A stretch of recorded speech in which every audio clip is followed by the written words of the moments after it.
कोल्हापूर महानगरपालिकेचं प्रशासक राज्य हे गेल्या 6 वर्षामध्ये 100% फेल झालेलं आहे. तुम्हाला एक माहितीसाठी सांगतो की निधी हा खरं तर करातून आपल्या जनतेसाठी हा निधी खर्च करायचा असतो, परंतु प्रशासकाच्या राज्यामध्ये हा निधी खर्च झाला नाही. उदाहरणार्थ राष्ट्रवादी काँग्रेस हे नामदार मुश्रीफ साहेबांच्या माध्यमातून कोट्यावधी रुपये आम्ही निधी आणला. असंच प्रत्येक पक्षाच्या जे सत्तेतले नेते त्यांनी निधी दिला. आत्तासुद्धा एकनाथ शिंदे साहेबांनी पण भरपूर निधी दिला आहे. शहराच्या आमदारांनी देखील या ठिकाणी आम्हा सर्वच नगरसेवकांना वेळोवेळी निधी देऊन त्यांना सांभाळण्याचं काम केले. की 6 वर्षामध्ये पाण्याची बोंब उडालेली आहे. खरं तर 523 कोटी रुपये खर्च करून थेट पाईपलाईन आणल्या आहे, परंतु आज मी या भागात मध्य भागामध्ये राहतो आहे. या थेट पाईपलाईनचं ठेंबर पाणीसुद्धा आम्हाला प्यायला मिळालं नाही. हे किती दुर्दैवाचं आहे. नगरसेवक प्रत्येक दारामध्ये गल्लीमध्ये जाऊन चौकशी करतो आणि त्या ठिकाणी ते विकासाची कामं पूर्ण करून घेतो, अडचणी पूर्ण करून घेतो.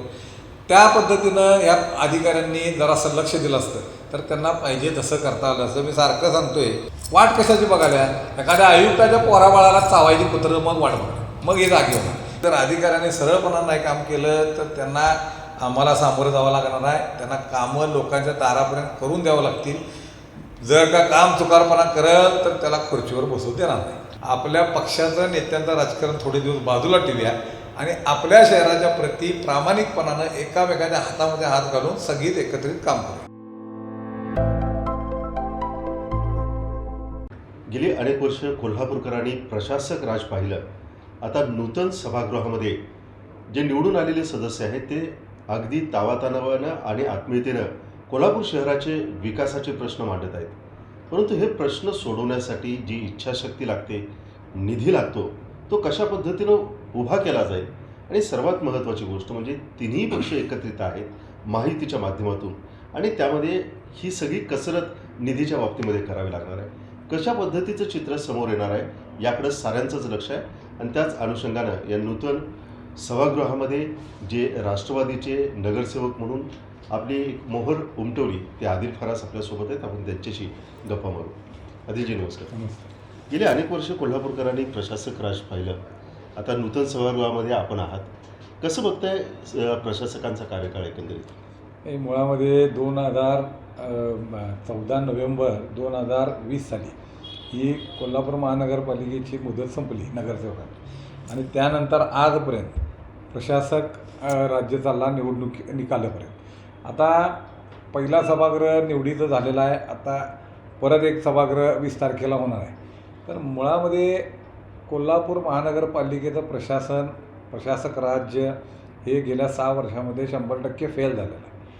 तुम्हाला एक माहितीसाठी सांगतो की निधी हा खरं तर करातून आपल्या जनतेसाठी हा निधी खर्च करायचा असतो, परंतु प्रशासकाच्या राज्यामध्ये हा निधी खर्च झाला नाही. तुम्ही जर बघाल तर तिथं 20%सुद्धा निधी प्रभागांमध्ये नगरसेवक कोण नसले तरी आम्ही नगरसेवक म्हणून त्या ठिकाणी मतदारसंघ सांभाळत होतो आणि त्यावेळेला 20%सुद्धा निधी कोणाला दिला नाही.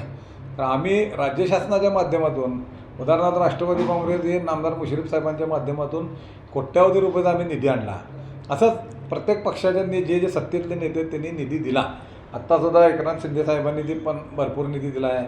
शहराच्या आमदारांनी देखील या ठिकाणी आम्हा सर्वच नगरसेवकांना वेळोवेळी निधी देऊन त्यांना सांभाळण्याचं काम केले. फक्त आता विषय काय आहे की प्रशासन आपण याच्या आधी काय म्हणत होतो, नगरसेवकांच्या अडथळ्यामुळं कामं करता येत नाहीत असा अधिकाऱ्यांची तक्रार असायची, जनतेची समज पण तशीच असायची. परंतु या 6 वर्षामध्ये लोकांना पण कळालं की नगरसेवक किती महत्त्वाचा आहे. आपला पब्लिक रिलेशनमध्ये असणारा तो एक असा प्रशासन आणि नागरिकांमधला दुवा आहे. तो नसेल तर हे बॅलन्स सगळं बिघडून जाईल. तसंच झालेलं आहे. तुम्ही बघाल की 6 वर्षामध्ये पाण्याची बोंब उडालेली आहे. खरं तर 523 कोटी रुपये खर्च करून थेट पाईपलाईन आणल्या, परंतु आज मी या भागात मध्य भागामध्ये राहतो आहे. या थेट पाईपलाईनचं ठेंबर पाणीसुद्धा आम्हाला प्यायला मिळालं नाही. हे किती दुर्दैवाचं आहे की पाण्याचं पाणी येतो आहे खरं नियोजन शून्य असल्यामुळं काही नागरिकांना 15-18 तास पाणी मिळतं आहे, काही नागरिकांना 1-1.5 ताससुद्धा पाणी मिळत नाही. अशा पद्धतीनं चुकीचं काम झालेलं आहे. कोणी आयुक्तांनी कोणी उच्च अधिकाऱ्यांनी खाली येऊन रस्त्यावर नागरिकांची चौकशी केली नाही. नगरसेवक प्रत्येक दारामध्ये गल्लीमध्ये जाऊन चौकशी करतो आणि त्या ठिकाणी ते विकासाची कामं पूर्ण करून घेतो, अडचणी पूर्ण करून घेतो. त्या पद्धतीनं ह्या अधिकाऱ्यांनी जरासं लक्ष दिलं असतं तर त्यांना पाहिजे तसं करता आलं असं. मी सारखं सांगतोय, राजाराम महाराजांच्या नंतर जर कोणाला संधी आली असेल तर या आयुक्तांना आली होती. एकतर्फी राज्य यांना मिळालेलं होतं. ह्यांना कोणाची अडचण नाही, कोणाची तक्रार नाही, काही नाही. परंतु ही लोक फेल झालेले आहेत. रस्त्यांची काय वाटोळ झाले तुम्ही बघितलं आहे. आता रस्त्यांवरती नगरसेवकांनी काम करायचं का कारण आहे काय? नगरसेवक का इंजिनियर आहे का? त्याला त्या टेक्निकल काय कळत असते? हे काम अधिकाऱ्यांचं, हे काम इंजिनियर लोकांचं. कारण किती अधिकारी तुम्हाला रस्त्यावर दिसतात मला सांगा, की रस्त्यांची काम करत असताना, कॉन्क्रिटीकरण करत असताना, गटर करत असताना कुठं तरी यायचं, 2 मिनटं थांबायचं आणि निघून जायचं. मेन म्हणजे याचं क्वालिटी तपासायला पाहिजे. कोट्यावधी रुपयेचा राज्य शासनाकडून आमच्या नेत्यांनी निधी आणला, त्याचा व्यवस्थित या ठिकाणी वापर शहरामध्ये होत नाही असं तक्रार असणारा मी एक नगरसेवक आहे. शेवटी क्वालिटी ही तुम्हीच तपासलं पाहिजे. कारण टेक्निकल पर्सन म्हणून तुम्हाला तुमच्या पदवीनुसार तुम्हाला नेमलं गेलेलं आहे तिथं, परंतु त्याच्यावरती दुर्लक्ष आहे. तुम्ही बघाल कोल्हापूरमधले स्वच्छतेचा बोजवारा उडालेला आहे, त्या झूम प्रकल्पाची गोंधळ आहे. भटक्या कुत्र्यांचा जर इतका मोठा प्रश्न आहे की आता एक आठवड्यातनं ह्या कोपऱ्याला एक 5-6 जणांना कुत्रं चावले, लहान लहान पोरांना शाळेच्या चावते. तक्रार दिली की ते काय करतात, घेऊन जातात, नुसतं फिरवून आणायचं आणि परत आहे त्या ठिकाणीच पडायचं. शेवटी काय आहे, लोकांच्या जीवाशी खेळायचं हे काम आहे. जनावराला काय ट्रीट करायचं कायद्यानुसार तुम्ही करा ना, तुम्हाला प्रशासन म्हणून वरनं गाईडलाईन आलेले आहेत.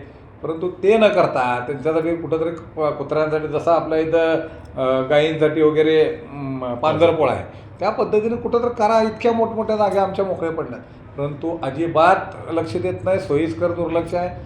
वाट कशाची बघायला? एखाद्या आयुक्ताच्या पोराबाळाला चावायची कुत्रं मग वाट बघायला, मग हे जागी होणार. तुम्ही बघा, आपले रस्ते वर्षानुवर्षे खड्डे पडले असले तरी ही लक्ष देत नाही.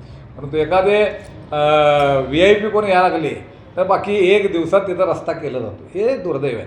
तुम्हाला नेमलं आहे, तुम्हाला 1.5 2-2 लाख रुपये पगार आहे, तुम्हाला गाड्या आहेत, तुम्ही AC मोबाईल सगळं महापालिकेचं वापरताय, म्हणजे नागरिकांचा पैशांना वापरताय. त्या मानाने काही याने केलेलं नाही. अनेक तक्रारी मी सांगू शकतो आहे जे सोयीस्कर दुर्लक्ष केले गेलेलं या प्रशासनाकडून. आणि फार हे वाईट आहे. खरं तर कोल्हापूर ही नगरी राजर्षी शाहू महाराजांची नगरी आहे. इथं आई अंबाबाईचं वास्तव्य आहे. हजारो भाविक रोज कोल्हापूरमध्ये दाखल होतात. त्या भाविकांची काय व्यवस्था?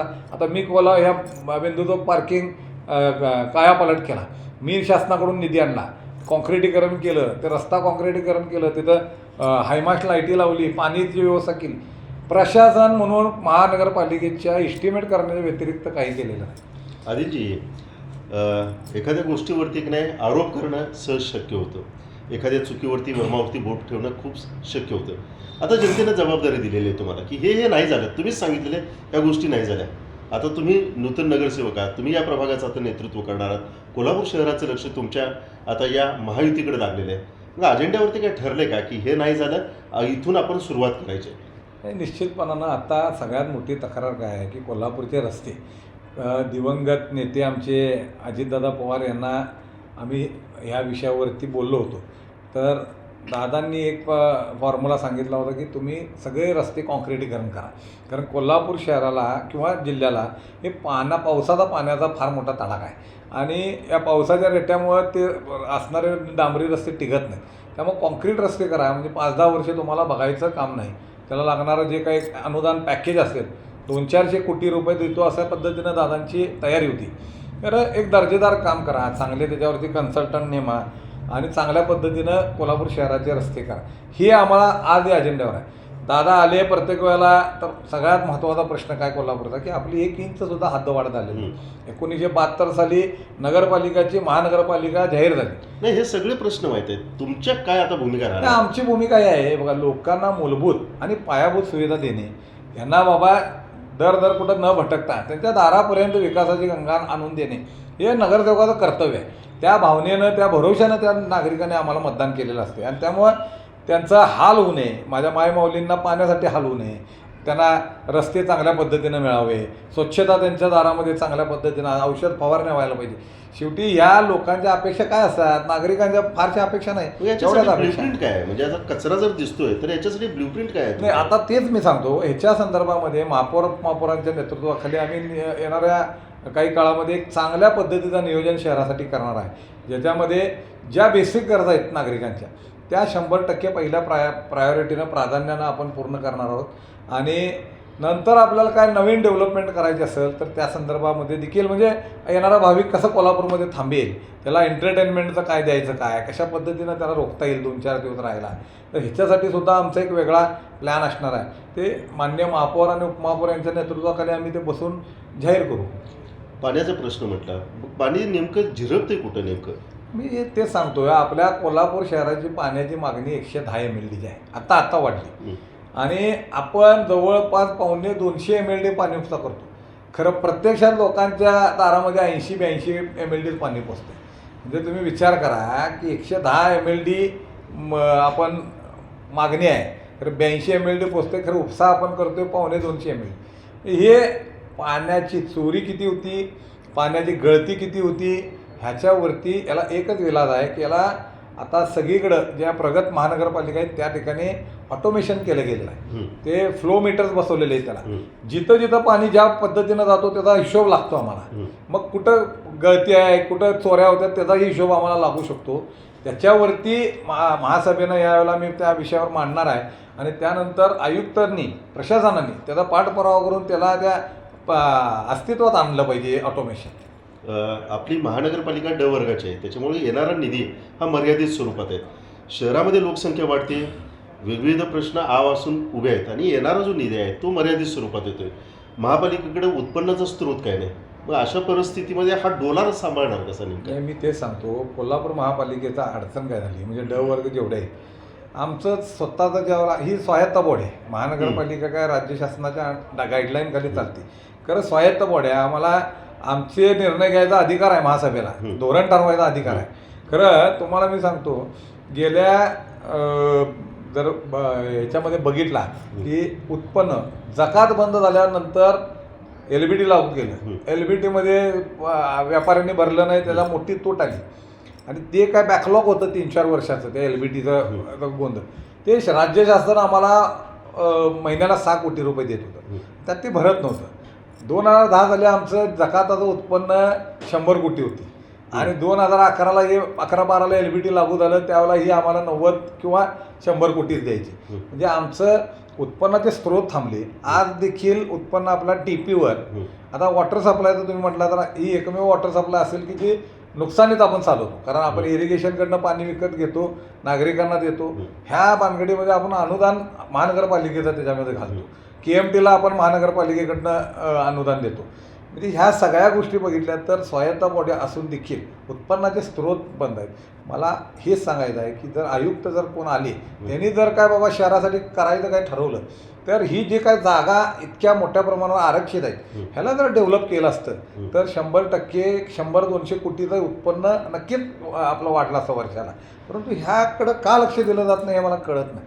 काही अधिकारी आधी आम्ही बघितलेले होते आमच्या वडिलांच्या वेळेला वगैरे, ही उत्पन्नाचे स्रोत वाढवायचे तर खर्च करायला मग काय वाटत नाही. आता तसं नाही झालेलं. आता आपल्या नोकर भरतीचा सुद्धा विषय असा आहे की आज आपलं जे शहर चाललं आहे हे 40% कर्मचाऱ्यांच्या वरती शहर चाललं आहे. 100% असलं पाहिजे, परंतु 60% नसणारं वेकेन्सी असणाऱ्या याच्यावर आपण कोल्हापूर शहर चालवतो. मग सगळेच क्लार्कपासून झाडू कामगारांपासून सफाई कामगारपर्यंत सगळेच.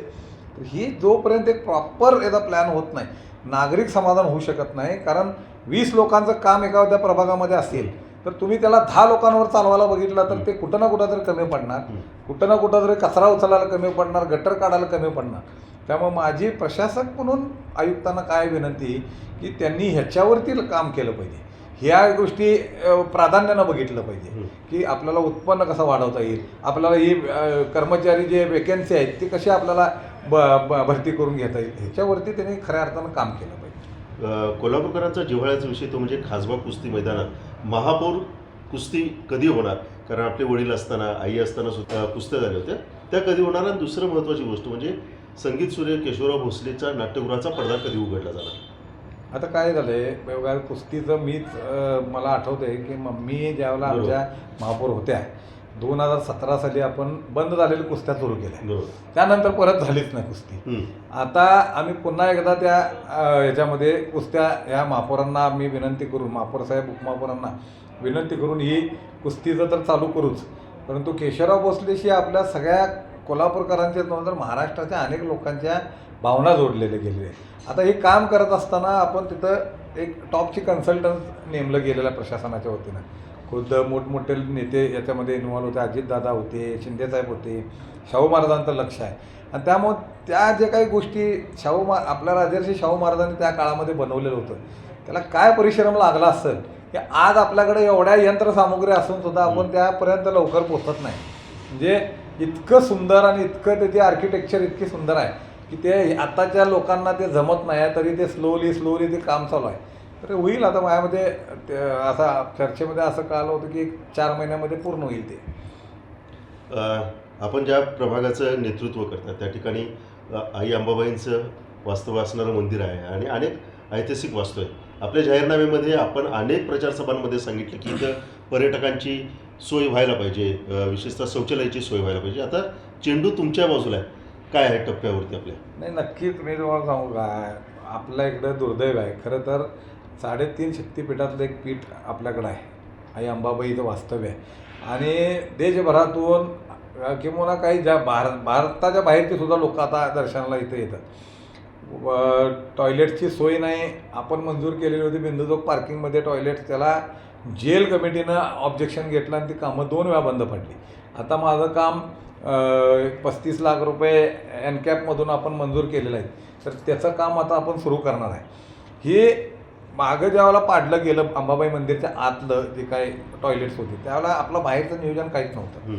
आता बाहेरचं नियोजन होतं, परंतु मध्ये काही अडचणीमुळं तेही काढलं आणि आता इथं आपल्या जुन्या राजवाड्याच्या समोर बागा बिल्डिंगमध्ये ते चालू केलं. चांगल्या पद्धतीचं दर्जेदार शौचालय ह्या भाविकांसाठी होणं गरजेचं आहे आणि येत्या वर्षभरामध्ये तुम्हाला दिसेल. वर्षभर जास्त सांगतोय मी, कारण आपली गती महापालिकेची मलाही अजून कळालेली नाही अधिकाऱ्यांची. तर मी 6-7 महिन्यामध्ये पूर्ण करण्याचा प्रयत्न करू. ह्या आपल्या भागामध्ये जे काही आम्ही मगाशी सांगितलं, पार्किंग तुम्ही बघून या. पार्किंगला किती सुंदर केलेलं आहे. आपण कॉन्क्रीट असं केलेलं आहे की त्याला 20 वर्ष काय होणार नाही. इतक्या चांगल्या पद्धतीला लाईटी लावल्या की संध्याकाळी तुम्ही फिरायला गेला तर तुम्हाला तिथं आलायला वाटणार नाही. आता त्या बुर्जावरती झाडं उठलेली आहेत. ते झाडं काढायचं म्हटलं तर त्या आमच्या आर्कोलॉजीची डिपार्टमेंटची परमिशन लागते, हेरिटेजची, ती मिळत नाही. त्यामुळं आमचे अधिकारी ते झाडं काढायला तयार होत नाही, कारण ते बुरुज तटबंदी पडते. ह्या सगळ्या गोंधळांमध्ये कुठंतरी ह्याचा उत्तर काढण्यासाठीचा प्रयत्न ह्या महापालिकेमध्ये नवीन सभागृहामध्ये मी करणार आहे आणि येत्या 6-8 महिन्यामध्ये ह्या टॉयलेट्सची सुद्धा व्यवस्था चांगल्या पद्धतीनं नागरिकांना उपलब्ध करून द्या. शेवटचे 2 प्रश्न, त्यातले एक म्हणजे प्रशासक राजकाळामध्ये किंवा किंबहुना इतर वेळेसुद्धा नागरिकांना हे जाणवतं की नाही आपल्या फाईल जात नाहीत, आपल्या फायलींचं निर्गमन होत नाही, फायली कुठं तर लालफितीत अडकून राहतात. आता सभागृहामध्ये तुम्ही आलेला आहात, तर या फायलींना खरंच वेग मिळणार का? कसले फायली? वेगवेगळ्या प्रकारच्या फायली असतात, विकासाच्या फायली असतात, नागरिकांच्या फायली असतात, बांधकामाच्या फायली आहेत. हे निश्चितपणानं मी मगाशीच सांगितलं, ही महानगरपालिकेची व्याख्या काय माहिती आहे का? ही महानगरपालिका एक संस्था आहे. या संस्थेचा मालक कोण आहे? आयुक्त नाही. आयुक्त बिलकुल नाही. आयुक्त हे मॅनेजमेंटसाठी आलेले असतात. संस्थेचा मालक ही खरंच आता जो आहे या शहरामध्ये राहणारा, ज्याच्या करात नाही महापालिका चालली आहे, तो त्याचा मालक आहे. आणि त्याला जर सुविधा आपण पुरवणार नसेल, आपण जर काय व्यवस्था देणार नसेल, तर मग कसं त्यांच्या जर काय फायली जर क्लिअर होत नसतील, बांधकाम हे खरं आहे. मी तुम्हाला सांगू, मी मगाशी जे तुम्हाला बोललो की टेक्निकल लोक कमी झाले आहेत, क्लार्क कमी झालेले आहेत, स्टाफ कमी झालेला आहे. याच्या ही भरती प्रक्रिया पूर्ण करून घ्यायला नको का? जसं मागं क्षीरसागर साहेबांनी पाठपुरावा करून आम्ही पण त्याच्यामध्ये होतो, मुश्रीफ साहेबांकडे पण बैठक घेतली होती, त्याच्यामध्ये 510 कर्मचारी हे झाले. ती मॅनपॉवर वाढली ना, त्यातले जवळपास एक 100-150 नंतर लगेच 2 महिन्यातच रिटायर झाली. म्हणजे रिटायरमेंटला त्यांना ही संधी मिळाली. ते जर ह्या आयुक्तांनी किंवा हे उच्च अधिकाऱ्यांनी ह्याच्यावर लक्ष दिलं तर निश्चितपणानं भरती प्रक्रिया पूर्ण झाली तर आपल्या शहरामध्ये कामाची काय अडचण येणार नाही. आपलं शहर अतिशय सुंदर आहे. भौगोलिक हायवेला NH4ला आहे, 20 किलोमीटरवर कर्नाटक आहे, 20 किलोमीटरवर कोकण आहे, 4ही बाजूनं नद्या आहेत. म्हणजे आपल्या इकडं हरित क्रांती आहे. सगळ्या बाबतीमध्ये सदन असणारं शहर आहे. इतका सुंदर शहर या भारत देशामध्ये कुठला नसेल. परंतु तुम्ही मगाशी म्हटला राजकीय इच्छाशक्ती कमी पडते, हे बाकी 100% खरं आहे. अधिकाऱ्यांवरती काही चाप लावणार की नाही मग अशा पद्धतीने जर एक नाही दुर्लक्षित होत असेल? कारण आता तुम्ही आलेला आहात. आता 6 वर्षाची त्यांची जी काय मरगळ आहे ती 100% ते येत्या महिन्यात 2 महिन्यामध्ये त्यांना झटकावे लागेल कारण महानगरपालिकेमध्ये आलेला नगरसेवक लोकांना शब्द आणि वचन देऊन आला आहे की तुमच्या ज्या काही सुविधा आम्ही देणं गरजेचं आहे, तुमच्या विकासाची जी काही कामं असतील, मूलभूत पायाभूत सुविधा असतील, तुम्हाला आम्ही देणार. हे करण्यासाठी जर अधिकाऱ्याने सरळपणानं नाही काम केलं तर त्यांना आम्हाला सामोरं जावं लागणार आहे. त्यांना कामं लोकांच्या दारापर्यंत करून द्यावं लागतील. जर का काम चुकारपणा करेल तर त्याला खुर्चीवर बसवू देणार नाही. परंतु अधिकाऱ्यांच्याकडून असं सांगण्यात येतं की काम करण्यासाठी, उदाहरणार्थ अतिक्रमण आहे, अतिक्रमण आम्ही ज्यावेळेस काढायला जातो त्यावेळेस नगरसेवकांचेच आम्हाला फोन येतात की त्या ठिकाणी काही हस्तक्षेप करू नका, पुढच्या ठिकाणी जावा. नाही, मला मान्य आहे, असं होऊ शकतो. खरं अतिक्रमणची व्याख्या काय आहे? नुसतं एखादं कुठं तर बाबा केबिन काढणं हेच अतिक्रमण आहे का? अनेक हॉटेलवाल्यांनी पुढं अतिक्रमण केलेले आहेत. जी काही सेटबॅकची जागा आहे त्याच्यामध्ये त्यांनी कमर्शियल वापर चालू केलेला आहे, टेबल खुर्च्या लावून हॉटेलं चालू केलेले आहेत. बिल्डरांनी अनेक अतिक्रमण लोकप्रतिनिधींचेच फोन आम्हाला जातात असं अधिकाऱ्यांचं म्हणणं आहे ना. मी काय म्हणतो, तुम्हाला लोकप्रतिनिधी कधी फोन येणार? एखादा बाबा तुम्ही गरिबाची टपरी उचलत असला तर आम्हाला भावना आहेत, आम्ही म्हणणार आम्ही की ठीक आहे बाबा असू दे, तर मागं सरकून गेला ढकलगाडी आहे तर सोड, हे म्हणणार. आमचं काम आहे, लोकांची पोटं चालणं पण गरजेचं आहे. हां, अडचण करून नाही, अडचण होऊ नये लोकांची, नागरिकांची, कोल्हापूरची, याची काळजी आम्ही पण घेतली पाहिजे. परंतु जो शांतता आहे त्याला जाऊन पकडायचं. आणि मोठमोठी धेंडे बघे मोकाट आहेत त्यांचं अतिक्रमण पाडायला का जात नाहीत? आमची भांडण काय असतं, स्टँडजवळ वाढले तिथं गरज आहे तिथं काढा, जिथं जिथं गरजेचं आहे बाबा, रंकाळ्याजवळ अस्तव्यस्त व्यवसाय करायला आमचा कधीच विरोध नाही. लोक कमवून खात असतील तर ह्याच्यापेक्षा चांगलं काय नाही. चोऱ्या माऱ्या आणि मटका क्लब करण्यापेक्षा हे चांगलंच आहे. खरं नागरिकांना वाहतुकीला त्रास होणे याची पण काळजी घ्यायला पाहिजे. मग आता झोन ठरवून दिली पाहिजे याने की तुम्ही या ठिकाणी, आता याने झोन कशी देतात मला सांगा. आम्ही जेव्हा अपंगांना केबिन दिल्या, मी सभापती असताना मंजूर केल्या, माझी ही वेगळी कल्पना होती की बाबा अपंग जोपर्यंत त्याचे आई वडील आहेत तोपर्यंत त्याला त्याच्या घरातला भाऊ वहिनी कोण असेल ते बघतील. ते वारले ह्या बिचाराला बेडवर पडणाऱ्याला ती काय वहिनी बघणार आहे का, भाऊ बघणार आहे का? म्हणून आम्ही ही केबिनची संकल्पना मांडली, ज्यातून त्यांना 5-6 हजार रुपयाचा भाडा तर निदान येईल आणि त्या भाड्यापोटी त्याचा सांभाळ करतील. ह्या हिशोबानं आपण ते केलेलं होतं. ह्याने झोन कसे ठरवावे? आता इकडं व्यवसाय चालणाऱ्या ठिकाणी त्यांना दिलं पाहिजे की कुठं तर बाबा त्या रिंग रोडच्या कुठल्या तर कोपऱ्यात तुम्ही 10 केबिन लावला आणि तिथं कोण जात पण नाही, भटकी कुत्री आणि जनावरं तिथं फिरत असतील, काय उपयोग आहे त्याचा? आज तुम्हाला जर त्यांचे खरंच पोटं चालवायचे असतील तर त्या दृष्टिकोनानं प्लॅनिंग करा ना. त्या दृष्टिकोनात मार्केट स्थापन करा. आता पुण्यामध्ये आपण गेलो, फॅशन स्ट्रीट आहे का नाही साहेब? मुंबईमध्ये फॅशन स्ट्रीट आहे का नाही? देशभरातले लोक तिथे त्या फॅशन स्ट्रीटला, तर करा ना तुम्ही, असे फॅशन स्ट्रीट करा, नवीन नवीन काहीतरी योजना करा. याचा अजेंडा तर तुम्हालाच पुढे घेऊन जावा. आम्ही आहे ना, आम्ही त्यांना तेच सांगतोय. शेवटी काय तुम्हाला मी एक सांगतो, खरी वस्तुस्थिती अशी आहे की राज्य शासनानं जे काय अधिकार दिलेले आहेत ते आयुक्तांना दिलेले आहेत. आयुक्त ही सर्वस्वी अधिकार असणारा अधिकारी आहेत. त्यांची इच्छाशक्ती पण पाहिजे. त्यांनी पण ठरवलं पाहिजे की या शहरामध्ये नाविन्यपूर्ण काहीतरी करायचं आहे. बघा, रस्त्यावरच्या माणसापासून तिथं 5 स्टार हॉटेलपर्यंत सगळी समाधान राहू दे कोल्हापुरातले, असा मानणारा मी कार्यकर्ता आहे. त्यामुळं नुसता गरिबाला टार्गेट केले तर आम्ही जाणार तिथं. एक शेवटचाच प्रश्न की सत्ताधारी आणि विरोधक आता तुल्यबळ आहेत. आता तुमची भूमिका बदलली, आता तुम्ही सत्तेमध्ये आहात. मागच्या वेळेस विरोधकांच्या मध्ये हे सगळे सहकारी तुमच्यासोबत होते. कसं राहील सभागृहाचं एकंदरीत वातावरण? राजकारण म्हणून माझी एक विनंती राहील सगळ्यांनाच, म्हणजे सगळ्या पक्षाच्या नगरसेवकांना, की शहराच्या विकासाच्या प्रती, शहराच्या जनतेच्या कामांच्या प्रती निष्ठा बाळगून आपण करू. ठीक आहे, वादविवाद होणार, हेवेदावे होणार, तुझं का माझं का असंही होणार, परंतु शहरातल्या नागरिकांना नजरेसमोर ठेवून जर काम केलं आणि एकसंघ सभागृह जर उभा राहिला तर 100% विकास शहरामध्ये होऊ शकतो.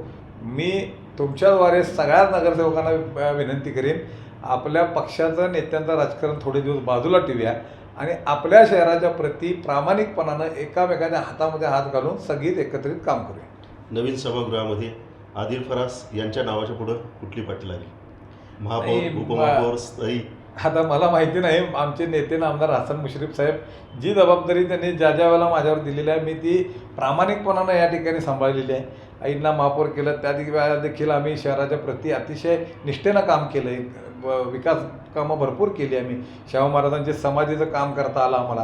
म्हणजे मुश्रीफ साहेबांनी ज्यावेळेला संधी दिली त्यावेळेला आम्ही काम केले. आत्ता देखील साहेब जी काय जबाबदारी देतील, आता उद्या 20 तारखेला स्थायी समितीचे सदस्य निवडे, परिवहन सदस्य साहेब, एक आमची सिस्टीम आहे, चिठ्ठी पाठवतात लकोट्यात म्हणून. ती गटनेत्यांना नावं वाचायची आहेत आणि ती नावं पुढे द्यायची.